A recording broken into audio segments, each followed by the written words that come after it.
Welcome to Facts TV News, where everything is true.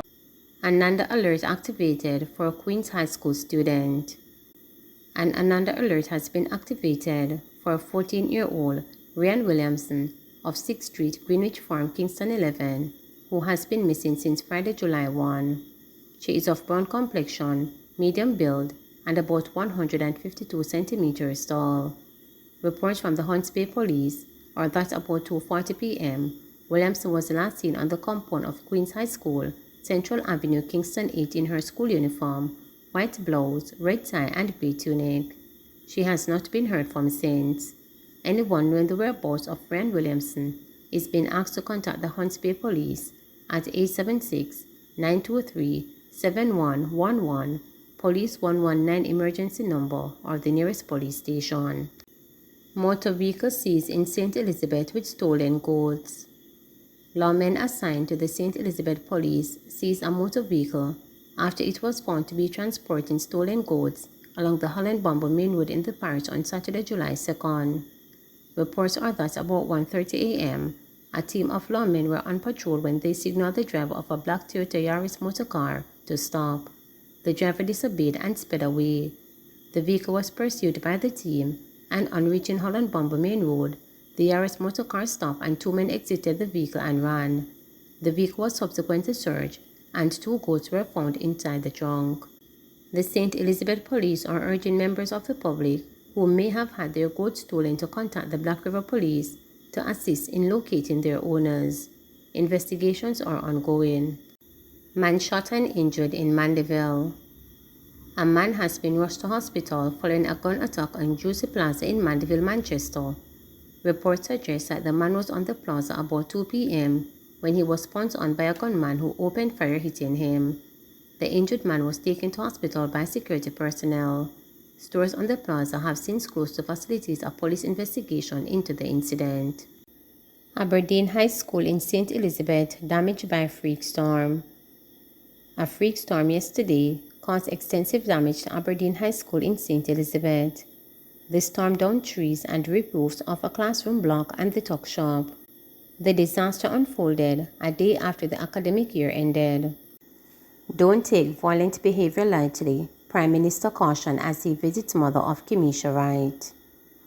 Prime Minister Andrew Holness is urging families not to take violent behavior from family members lightly.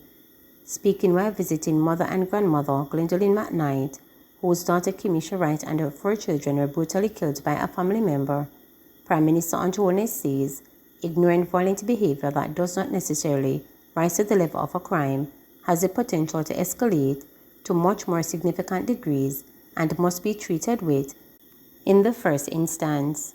Prime Minister Andrew Holness described the killing of 5 Jamaicans, including an infant, as an assault on the sensibilities of Jamaicans. He noted that the accused, Roisin Barnett, allegedly displayed violent tendencies that foreshadowed his barbaric killing of members of his own family. The Prime Minister stated that with early intervention, family-on-family violence, such as Miss Wright and her children, can be prevented. The Prime Minister underscored that early signs of violence must be documented through formally reporting it to the police, seeking counseling, and engaging conflict resolution mechanisms to resolve family-on-family conflict before it festers to result in devastating outcomes. Meanwhile, the Prime Minister said corporal punishment in disciplined children can result in the internalization of violence, and thus believe that it is a tool to resolve conflict which perpetuates a cycle of violence within the country. Acknowledging that many Jamaicans do not know how to resolve conflict, the Prime Minister said the government continues to fast-track its anti-violence policies and programs, and greater focus will be given to conflict resolution. He is therefore calling on the church and community-based organizations to work with families to provide counseling where possible and to help families to negotiate difficult situations before they end in fatalities. In offering comfort to Mrs. Knight and her family, Prime Minister Andrew Holness again pledged his personal support and that of the government. Man killed, jerk chicken vendor injured in separate gun attacks in Anatobe. The police are keeping a close watch on Crooked River in Anatobe, St. Mary, after 2 men were shot, one fatally, during separate shooting incidents on Friday night. The deceased has been identified as Sean Cousins. He was killed minutes after a jerk chicken vendor was shot in the lower body while attending to customers. That shooting occurred sometime after 11 p.m.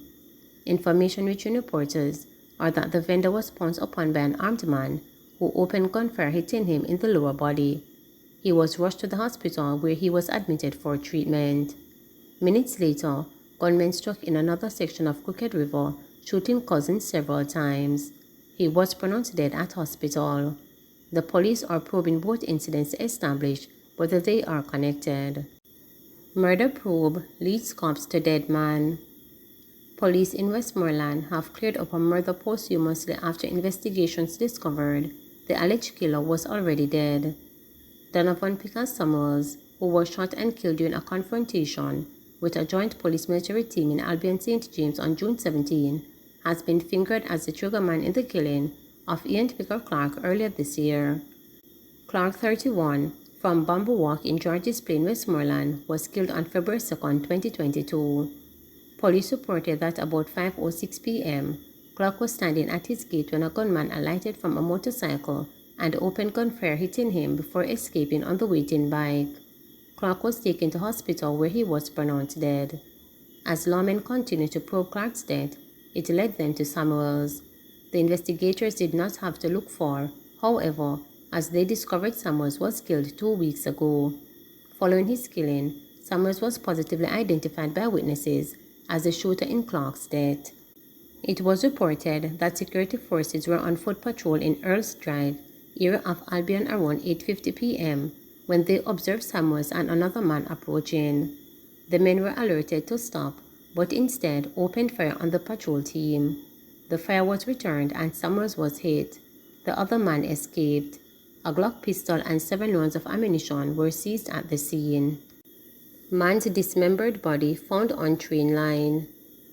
The torso and several parts of a man were found in Cotton Peace District in Norton St. Catherine Saturday morning. Residents say the man was hit by a train and his hands and feet dismembered, but police say they are unable to confirm this. Police identified the 50-year-old as Bernard Brown, aka Pablo, a mason from Pleasant Farm in Claremont in the parish. Reports are that Brown was last seen leaving a karaoke in Cotton Peace about 12:15 a.m.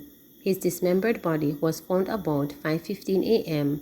along a train line in the community by Windalco workers. The body and parts were removed to the morgue. Some residents, however, told reporters that Brown, who is allegedly a heavy drinker, apparently fell asleep across the train line. They believe the train ran over him and cut off both his hands and feet. Those body parts were seen at different locations from the torso, but nearby.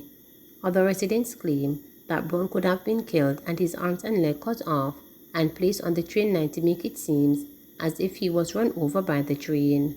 Police say they are awaiting a post-mortem and other investigations before declaring a possible cause of death.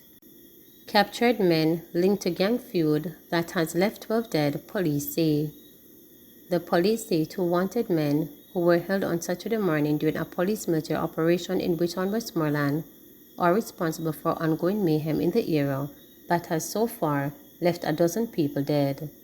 According to police sources, a deadly gang feud between 2 warring factions have been brewing in Stewberry, Longwood, and Anchor District. These communities are both in the Whitton policing area. The feud, the police said, stems from a June 2021 conflict involving a female companion of one of the captured men. At least 12 people are dead as a result.